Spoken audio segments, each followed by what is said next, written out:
जय श्री गणेश, जय श्री कृष्णा। आइए सुनते हैं श्रीमद् भगवद गीता जी के 18वें अध्याय का पाठ। उससे पहले दो पल प्रभु का नाम लेंगे। श्री कृष्ण गोविंद हरे मुरारी, हे नाथ नारायण वासुदेवा। श्री कृष्ण गोविंद हरे मुरारी, हे नाथ नारायण वासुदेवा। श्री कृष्ण गोविंद हरे मुरारी, हे नाथ नारायण वासुदेवा। श्री कृष्ण गोविंद हरे मुरारी, हे नाथ नारायण वासुदेवा।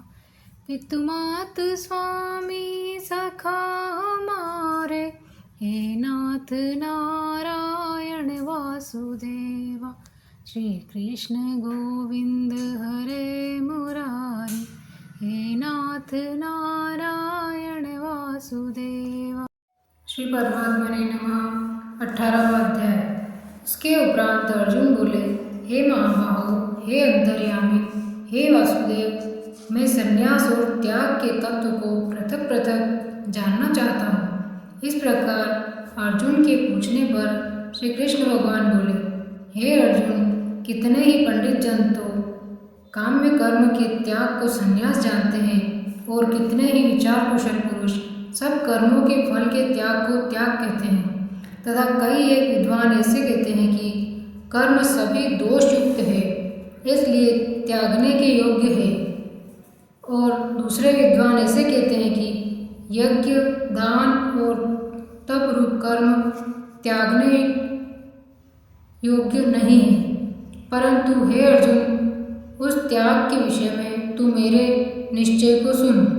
हे पुरुष श्रेष्ठ, वह त्याग सात्विक, राजस और तामस ऐसे तीनों प्रकार का ही कहा गया है, तथा यज्ञ, दान और तप रूप कर्म त्यागने के योग्य नहीं है, किंतु वह निस्संदेह करना कर्तव्य है, क्योंकि यज्ञ, दान और तप वह यह तीनों ही बुद्धिमान पुरुषों को पवित्र करने वाले हैं। इसलिए हे पार्थ, यह यज्ञ, दान और तप रूप कर्म तथा और भी संपूर्ण श्रेष्ठ कर्म आसक्ति को और फल को त्याग कर अवश्य करने चाहिए, ऐसा मेरा निश्चय किया हुआ उत्तम मत है।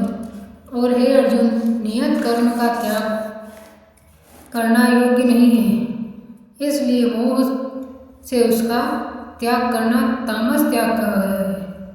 यदि कोई मनुष्य जो कुछ कर्म है वह सब ही दुख रूप है, ऐसे समझकर शारीरिक क्लेश के भय से कर्मों का त्याग कर दे, तो वह पुरुष उस राजस त्याग को करके भी त्याग के फल को प्राप्त नहीं होता है, अर्थात उसका वह त्याग करना व्यर्थ ही होता है। हे अर्जुन, करना कर्तव्य है ऐसे समझकर कि जो शास्त्र विधि से नियत किया हुआ कर्तव्य कर्म है, आसक्ति को और फल को त्याग कर किया जाता है, वह ही सात्विक त्याग माना गया है।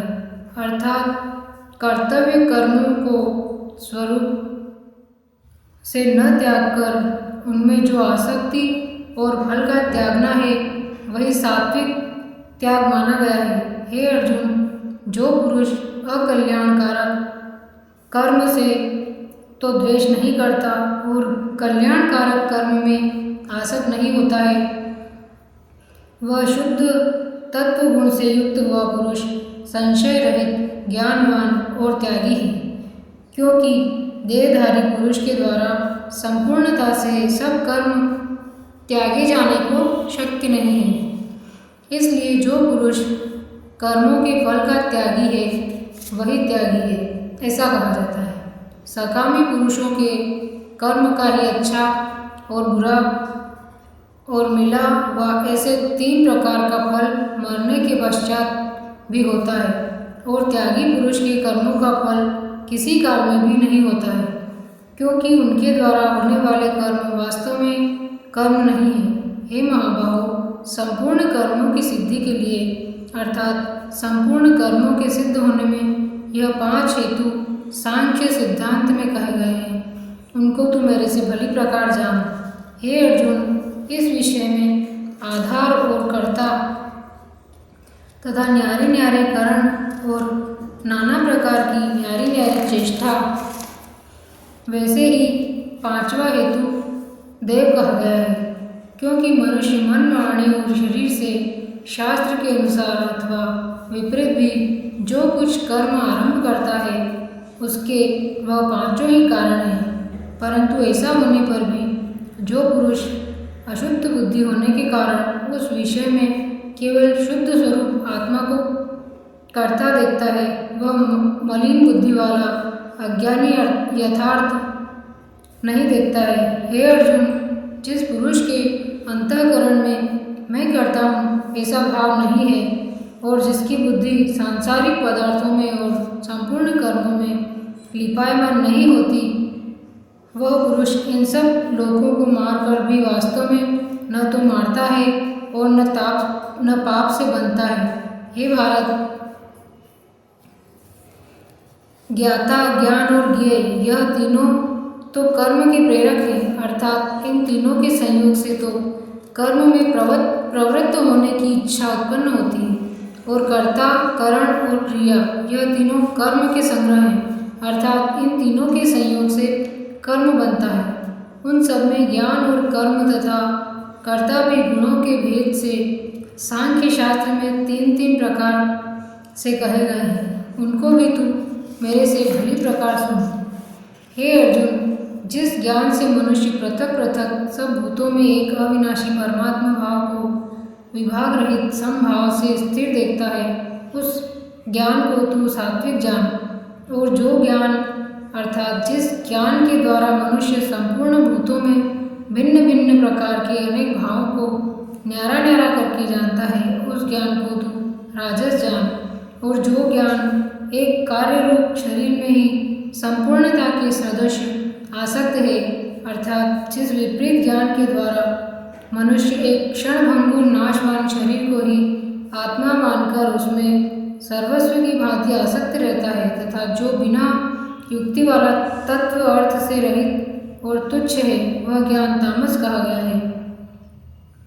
हे अर्जुन, जो कर्म शास्त्र विधि से नियत किया हुआ और कर्तापन के अभिमान से रहित फल को न चाहने वाले पुरुष द्वारा बिना राग द्वेष से किया हुआ है, वह कर्म सात्विक कहा गया है। और जो कर्म बहुत परिश्रम से युक्त है तथा फल को चाहने वाले और अहंकार युक्त पुरुष द्वारा किया जाता है, वह कर्म राजस कहा गया है। तथा जो कर्म परिणाम, हानि, हिंसा और सामर्थ्य को न विचार कर केवल अज्ञान से आरंभ किया जाता है, वह कर्म तामस कहा जाता है। हे अर्जुन, जो कर्ता आसक्ति से रहित और अहंकार के वचन न बोलने वाला, धैर्य और उत्साह से युक्त, कार्य के सिद्ध होने और न होने में हर्ष, शोक आदि विकारों से रहित है, वह कर्ता तो सात्विक कहा जाता है। जो आसक्ति से युक्त कर्मों के फल को चाहने वाला और लोभी है तथा दूसरों को कष्ट देने के स्वभाव वाला, अशुद्धाचारी और हर्ष शोक से विपायमान है, वह कर्ता राजस कहा गया है। जो विक्षेप युक्त चित्त वाला, शिक्षा से रहित, घमंडी, धूर्त और दूसरे की आजीविका का नाशक एवं शोक करने के स्वभाव वाला, आलसी और दीर्घसूत्री है, वह कर्ता तामस कहा जाता है। हे अर्जुन, तो बुद्धि का और धारण शक्ति का भी गुणों के कारण तीन प्रकार का भेद संपूर्णता से विभाग पूर्वक मेरे से कहा हुआ सुन। हे पार्थ, प्रवृत्ति मार्ग और निवृत्ति मार्ग को तथा कर्तव्य और अकर्तव्य को एवं भय और अभय को तथा बंधन और मोक्ष को जो जिस बुद्धि तत्व से जानती है, वह बुद्धि तो सात्विक ही है। हे पार्थ, जिस बुद्धि के द्वारा मनुष्य धर्म और अधर्म को तथा कर्तव्य और अकर्तव्य को भी यथार्थ नहीं जानता है, वह बुद्धि राजसी है। और हे अर्जुन, जो तमोगुण से आवृत्त हुई बुद्धि अधर्म को धर्म ऐसा मानती है तथा और भी संपूर्ण अर्थों की विपरीत ही मानती है, वह बुद्धि तामसी है। हे पार्थ, ध्यान योग के द्वारा जिस अव्यभिचारिणी धारणा से मनुष्य मन, प्राण और इंद्रियों की क्रियाओं को धारण करता है, वह धारणा तो सात्विक ही है। और हे प्रतापपुत्र अर्जुन, फल की इच्छा वाला मनुष्य अति आसक्ति से जिस धारणा के द्वारा धर्म और अर्थ और कामों को धारण करता है वह धारणा राजसी है। तथा हे पार्थ, दुष्ट बुद्धि वाला मनुष्य जिस धारणा के द्वारा निद्रा, भय, चिंता और दुख को एवं उन्मत्तता को भी नहीं छोड़ता, हे पार्थ, धारण किए रहता है, वह धारणा तामसी है। हे अर्जुन, अब सुख भी तू 3 प्रकार का मेरे से सुन। हे भरत श्रेष्ठ, जिस सुख में साधक पुरुष भजन, ध्यान और सेवादि के भाव अभ्यास से रमण करता है और दुखों के अंत को प्राप्त होता है, वह सुख प्रथम साधन के आरंभ काल में यद्यपि विष के सदृश भासता है, परंतु परिणाम में अमृत के तुल्य है। इसलिए जो भगवत विषय बुद्धि के प्रसाद से उत्पन्न हुआ सुख है वह सात्विक कहा गया है।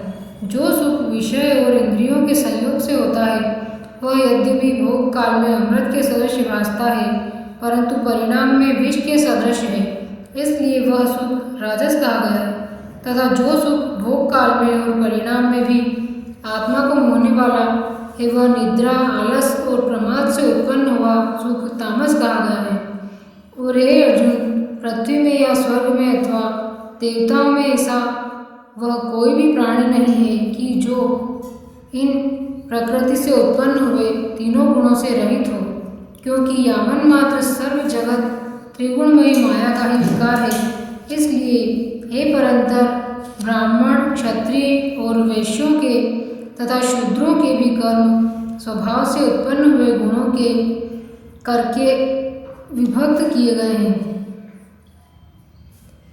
अर्थात पूर्वकृत कर्मों के संस्कार रूप स्वभाव से उत्पन्न हुए गुणों के अनुसार विभक्त किए गए हैं। उनमें अंतःकरण का निग्रह, इंद्रियों का दमन, बाहर भीतर की शुद्धि, धर्म के लिए कष्ट सहन करना और क्षमा भाव एवं मन, इंद्रियां और शरीर की सरलता, सात्विक बुद्धि, शास्त्र विषयक ज्ञान और परमात्म तत्व का अनुभव भी, ये तो ब्राह्मण के स्वाभाविक कर्म है। शूरवीरता, तेज, धैर्य, चतुरता और युद्ध में भी न भागने का स्वभाव एवं दान और स्वामी भाव अर्थात निस्वार्थ भाव से सबका हित सोचकर शास्त्र के अनुसार शासन द्वारा प्रेम के सहित पुत्र तुल्य प्रजा को पालन करने का भाव, ये सब क्षत्रिय के स्वाभाविक कर्म हैं। खेती, गोपालन, क्रय विक्रय रूप सत्य व्यवहार, ये वैश्य के स्वाभाविक कर्म हैं। और सब वर्णों की सेवा करना, यह शूद्र का भी स्वाभाविक कर्म है। एवं इस अपने अपने स्वाभाविक कर्म में लगा हुआ मनुष्य भगवत प्राप्ति रूप परम सिद्धि को प्राप्त होता है। परंतु जिस प्रकार से अपने स्वाभाविक कर्म में लगा हुआ मनुष्य परम सिद्धि को प्राप्त होता है, उस विधि को तू मेरे से सुन। हे अर्जुन, जिस परमात्मा से सर्वभूतों की उत्पत्ति हुई है और जिससे वह सर्व जगत व्याप्त है, उस परमेश्वर को अपने स्वाभाविक कर्म द्वारा पूज कर मनुष्य परम सिद्धि को प्राप्त होता है। इसलिए अच्छी प्रकार आचरण किए हुए दूसरे के धर्म से गुण रहित भी अपना धर्म श्रेष्ठ है, क्योंकि स्वभाव से नियत किए हुए स्वधर्म रूप कर्म को करता हुआ मनुष्य पाप को प्राप्त नहीं होता।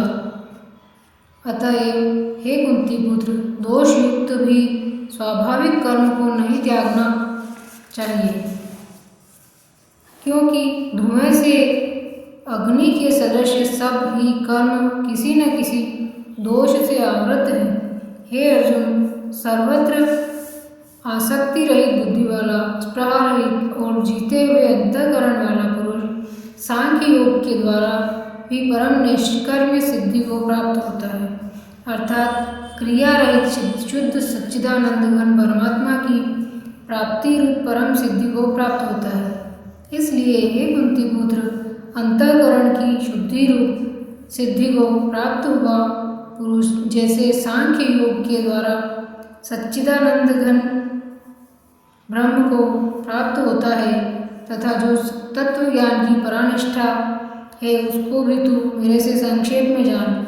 हे अर्जुन, विशुद्ध बुद्धि से युक्त, एकांत और शुद्ध देश का सेवन करने वाला तथा मिताचारी, जीते हुए मन, वाणी और शरीर वाला और दृढ़ वैराग्य को भली प्रकार प्राप्त हुआ पुरुष, निरंतर ध्यान योग के परायण हुए, वह सात्विक धारणा से अंतःकरण को वश में करके तथा शब्दाधिक विषयों को त्याग कर और राग द्वेषों को नष्ट करके तथा अहंकार, बल, घमंड, काम, क्रोध और संग्रह को त्याग कर ममता रहित और शांत अंतःकरण हुआ सच्चिदानंद घन ब्रह्म में एक ही भाव होने के लिए योग्य होता है।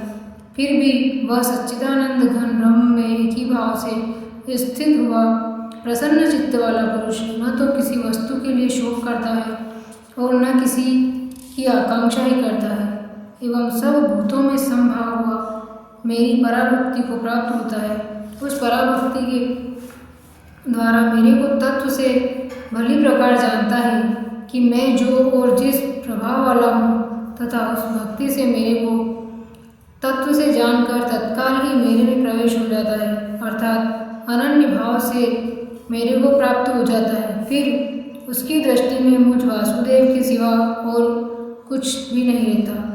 मेरे परायण हुआ निष्काम कर्म योगी तो संपूर्ण कर्मों को सदा करता हुआ भी मेरी कृपा से सनातन अविनाशी परम पद को प्राप्त हो जाता है। इसलिए हे अर्जुन, तू सब कर्मों को मन से मेरे में अर्पण करके मेरे परायण हुआ समत्व बुद्धि रूप निष्काम कर्म योग का अवलंबन करके निरंतर मेरे में चित्त वाला हो। इस प्रकार तू मेरे में निरंतर मन वाला हुआ मेरी कृपा से जन्म, मृत्यु आदि सब संकटों को अनायास ही तर जाएगा, और यदि अहंकार के कारण मेरे वचनों को नहीं सुनेगा तो नष्ट हो जाएगा, अर्थात परमार्थ से भटक जाएगा, भ्रष्ट हो जाएगा। जो तू अहंकार को अवलंबन करके ऐसा मानता है कि मैं युद्ध नहीं करूँगा, तो यह तेरा निश्चय मिथ्या है, क्योंकि क्षत्रिय गण का स्वभाव तेरे को जबरदस्ती युद्ध में लगा देगा। हे अर्जुन, जिस कर्म को तुम मोह से नहीं करना चाहता, उसको भी अपने पूर्वकृत स्वाभाविक कर्म से बंधा हुआ परवश होकर करेगा, क्योंकि हे अर्जुन, शरीर रूप यंत्र में आरूढ़ हुए संपूर्ण प्राणियों के अंतर्यामी परमेश्वर अपनी माया से उनके कर्मों के अनुसार भ्रमाता हुआ सब भूत प्राणियों के हृदय में स्थित है। इसलिए हे भारत, सब प्रकार से उस परमेश्वर की अनन्य शरण को प्राप्त हो। उस परमात्मा की कृपा से ही परम शांति को और सनातन परम धाम को प्राप्त होगा। इस प्रकार यह गोपनीय से भी अति गोपनीय ज्ञान तेरे लिए कहा है। इस रहस्य युक्त ज्ञान को संपूर्णता से अच्छी प्रकार विचार करके फिर तू जैसे चाहता है वैसे ही कर, अर्थात जैसी तेरी इच्छा हो वैसे ही कर। इतना कहने पर भी अर्जुन का कोई उत्तर नहीं मिलने के कारण श्री कृष्ण भगवान फिर बोले कि हे अर्जुन, संपूर्ण गोपनीयों से भी अति गोपनीय मेरे परम रहस्युक्त वचन को तू फिर भी सुन, क्योंकि तू मेरा अतिशय प्रिय है। इससे यह परम हितकारक है वचन मैं तेरे लिए कहूँगा। हे अर्जुन, तू केवल मुझ सच्चिदानंद घन वासुदेव परमात्मा में ही अनन्य प्रेम से नित्य निरंतर अचल मन वाला हो, और मुझ परमेश्वर को ही अतिशय श्रद्धा भक्ति सहित निष्काम भाव से नाम, गुण और प्रभाव के श्रवण, कीर्तन, मनन और पठन पाठन द्वारा निरंतर भजने वाला हूँ, तथा मेरा शंख, चक्र, गदा, पद्म और किरीट कुंडल आदि भूषणों से युक्त पीताम्बर, वनमाला और कौस्तुभ मणिधारी विष्णु का मन, वाणी और शरीर के द्वारा सर्वस्व अर्पण करके अतिशय श्रद्धा, भक्ति और प्रेम से विहलतापूर्वक पूजन करने वाला हूँ, और मुझ सर्वशक्तिमान विभूति, बल, ऐश्वर्य, माधुर्य, गंभीरता, उदारता, वात्सल्य और श्रद्धता आदि गुणों से संपन्न सबके आश्रय रूप वासुदेव को विनय भाव पूर्वक भक्ति सहित साष्टांग दंडवत प्रणाम कर। ऐसा करने से तू मेरे को ही प्राप्त होगा, यह मैं तेरे लिए सत्य प्रतिज्ञा करता हूँ, क्योंकि तू मेरा अनन्य प्रिय सखा है। इसलिए सर्वधर्मों को त्याग कर, संपूर्ण कर्मों के आश्रय को त्याग कर, केवल एक मुझ सच्चिदानंद घन वासुदेव परमात्मा की ही अनन्य शरण को प्राप्त हो। मैं तेरे को संपूर्ण पापों से मुक्त कर दूंगा, तू शोक मत कर। हे अर्जुन, इस प्रकार तेरे हित के लिए कहे हुए इस गीता रूप परम रहस्य को किसी काल में भी न तो तप रहित मनुष्य के प्रति कहना चाहिए और न भक्ति रहित के प्रति तथा न बिना सुनने की इच्छा वाले के प्रति ही कहना चाहिए, एवं जो मेरी निंदा करता है उसके प्रति भी नहीं कहना चाहिए। परंतु जिनमें यह सब दोष नहीं हो, ऐसे भक्तों के प्रति प्रेम पूर्वक उत्साह के सहित कहना चाहिए, क्योंकि जो पुरुष मेरे में परम प्रेम करके इस परम रहस्य युक्त गीता शास्त्र को मेरे भक्तों में कहेगा, अर्थात निष्काम भाव से प्रेम पूर्वक मेरे भक्तों को पढ़ावेगा या अर्थ की व्याख्या द्वारा इसका प्रचार करेगा, वह निस्संदेह मेरे को ही प्राप्त होगा।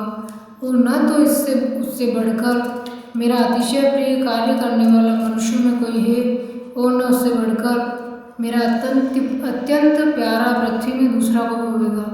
तथा हे अर्जुन, जो पुरुष इस धर्म में हम दोनों के संवाद रूप गीता शास्त्र को पढ़ेगा, अर्थात नित्य पाठ करेगा, उसके द्वारा मैं ज्ञान यज्ञ से पूजित होऊंगा, ऐसा मेरा मत है। जो पुरुष श्रद्धायुक्त और दोष दृष्टि से रहित हुआ इस गीता शास्त्र का श्रवण मात्र भी करेगा, वह भी पापों से मुक्त हुआ उत्तम कर्म करने वालों के श्रेष्ठ लोकों को प्राप्त होगा। इस प्रकार गीता का महात्म्य कहकर भगवान श्री कृष्णचंद्र आनंद कंद ने अर्जुन से पूछा, हे पार्थ, क्या यह मेरा वचन तेने एकाग्र चित्त से सुना, श्रवण किया? और हे धनंजय, क्या तेरा अज्ञान से उत्पन्न हुआ मोह नष्ट हुआ? इस प्रकार भगवान के पूछने पर अर्जुन बोले, हे अच्युत, आपकी कृपा से मेरा मोह नष्ट हो गया है और मुझे स्मृति प्राप्त हुई है, इसलिए मैं संशय रहित हुआ स्थित हूँ और आपकी आज्ञा पालन करूँगा। इसके उपरांत संजय बोले, हे राजन, इस प्रकार मैंने श्री वासुदेव के और परमात्मा अर्जुन के इस अद्भुत रहस्य युक्त और रोमांचकारक संवाद को सुना। ऐसे कि फिर श्री व्यास जी की कृपा से दिव्य दृष्टि द्वारा मैंने इस परम रहस्य युक्त गोपनीय योग को साक्षात कहते हुए स्वयं योगेश्वर श्री कृष्ण भगवान से सुना है। इसलिए हे राजन, श्री कृष्ण भगवान और अर्जुन के इस रहस्य युक्त कल्याणकारक और अद्भुत संवाद को पुनः पुनः स्मरण करके मैं बारंबार हर्षित होता हूँ। तथा हे राजन, श्री हरि के उस अति अद्भुत रूप को भी पुनः पुनः स्मरण करके मेरे चित्त में महान आश्चर्य होता है और मैं बारंबार हर्षित होता हूँ। हे राजन, विशेष क्या कहूँ, जहाँ योगेश्वर श्री कृष्ण भगवान है और जहाँ गांडीवधारी अर्जुन है, वहीं पर श्री विजय विभूति और अचल नीति है, ऐसा मेरा मत है। श्री मद्भगवद गीता रूपी उपनिषद एवं ब्रह्म विद्या तथा योग शास्त्र विषय श्री कृष्ण और अर्जुन के संवाद में मोक्ष संन्यास नामक योग नामक 18वां अध्याय है। जय श्री कृष्ण, जय श्री कृष्ण।